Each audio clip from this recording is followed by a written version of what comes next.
नमस्कार दोस्तों, जय माता दी, हर हर महादेव। श्रद्धा भवानी रखो सभा बीच पानी, बुधिया कहीन बानी दुखिया में लीन बनी, काहे पढ़नी पूरा पढ़ैया हो मैया।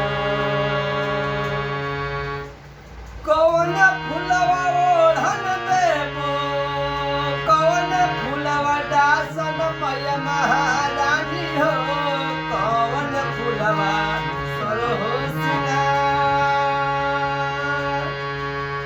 कौन फुलवा